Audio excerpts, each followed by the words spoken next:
There's a new tower defense game that I recently discovered called SoldierZ, and I played it for a while and I have to admit that it's pretty fun. In this video I want to give my general thoughts and review the game in its current state. And since Roblox games are constantly updating, some things that I will mention here might be outdated in the future.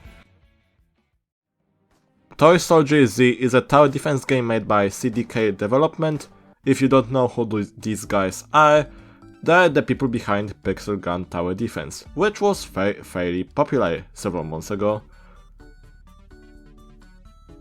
This game is focused about toy soldiers and toy enemies, as the title of the name suggests.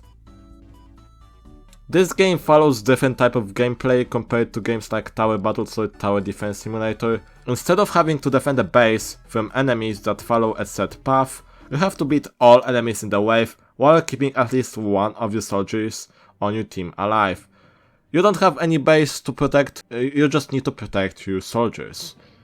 Your job in this game is to get to the furthest wave you can go, as in any tower defense game. But after each wave you have a chance to buy crates which contain blocks that you can place to defend your units, and also soldiers, which will make getting through next waves much easier.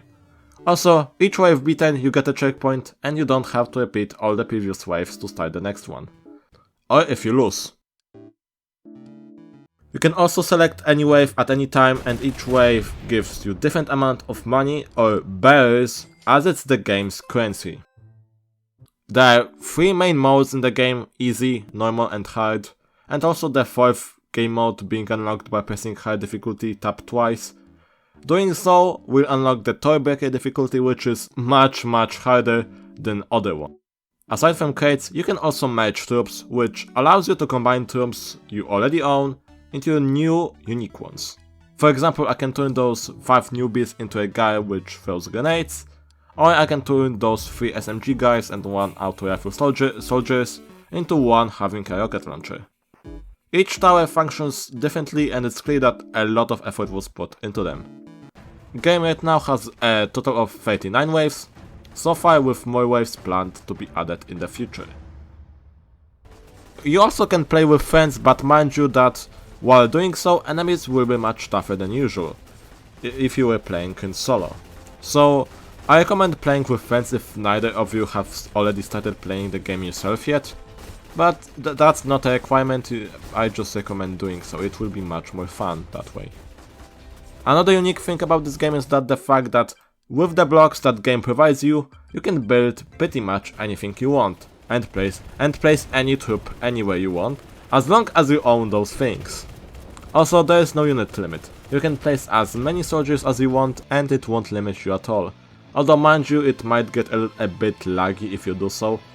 Nonetheless, having no soldier limit makes this game much more fun, since you are not limited by the game at all. However, while this game is fun to play, it's not a game without problems. With 2 main problems that I've experienced myself in the hours that I've spent playing this game. The first and the biggest problem is the grind. This game is very grindy. It's so grindy that it feels more like a simulator type of game rather than a tower defense one. Although the owner confirmed himself that in the next update grind would be much easier. If you don't believe me, look at this. Wave 30 recommended me to use this tower, which names I cannot pronounce. I went to check out the tower that game was recommending to me, only to find out that I needed 7 snipers to even unlock the merge I needed. And when I unlocked that wave, I had exactly 0 snipers in my inventory. Although I won anyway, so recommending me this late game tower unit that I'm not even close to getting so early on is not a good choice in my opinion.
Another problem is that the gameplay itself is very repetitive.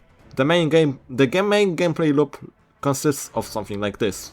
Progress to the next waves until you lose, grind bears by beating waves you've already beaten, get new powerful soldiers and blocks, win the wave you were struggling on, and pretty much repeat the cycle. Especially when you are doing the harder modes like Toybreaker.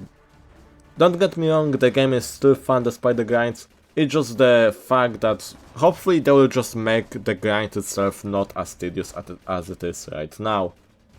In conclusion, this game is, in my opinion, worth playing as of right now. If you are bored and don't have anything else to play on Roblox, be sure to check it out if you want.